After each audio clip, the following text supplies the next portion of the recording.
Breaking news, questions tonight about Donald Trump's plans to handle immigration, specifically Muslim immigrants. Kansas Secretary of State Chris Kobach, who is advising Trump, told Reuters the Trump team is considering a registry for people from Muslim countries. Today, Kobach telling CNN that Trump is not considering a Muslim registry, but rather a new system to screen immigrants from so-called high-risk areas.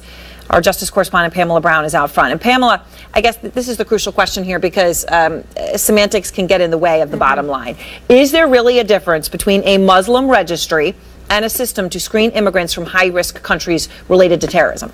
Well, the man who says he's working on Trump's immigration plans, Chris Kobach, who you just mentioned, tells us, yes, there is a difference because it's based on geographic location, not religion. But Aaron, it's clear a majority of the people in this NSEERS database implemented right after 9/11 was Muslim because it singled out people from majority Muslim countries, with the exception of North Korea, that were considered to be high-risk terrorist countries. Now, those people were intensely scrutinized at the port of entry and tracked closely once they were in the U.S., such as having to check in with federal authorities about once a year on their whereabouts, kind of like entry on parole. Now, Kobach tells us the model the Trump team is exploring is a similar system. He would not say which countries they believe fall into the high-risk category, but did say there were some majority Muslim countries not on their list. The Trump campaign released this statement in response to that Reuters report, saying President-elect Trump has never advocated for any registry or system that tracks individuals based on their religion, and to imply otherwise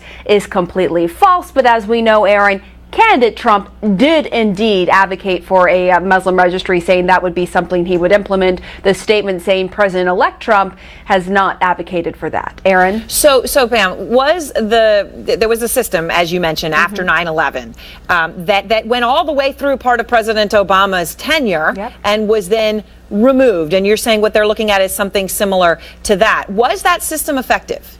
Well, it depends on who you talk to. I spoke to one official today who says the reality of it was that it never proved to be useful. On the other hand, those who supported it say a system like that could have potentially stopped the 9/11 hijackers because they would have been more closely tracked once they were inside the U.S. Now, the system, NSEERS, was ended in 2011 because of complaints that it led to racial profiling. As it stands now, people from high-risk countries are still highly scrutinized before being allowed into the U.S., but they are not in this special database that tracks their movements and requires them to routinely check back in with federal authorities like they did before. Now, Kobach says the model similar to NSEERS is just one option on the table. Ultimately, though, Aaron, the decision will be up to Donald Trump when he's officially in the White House.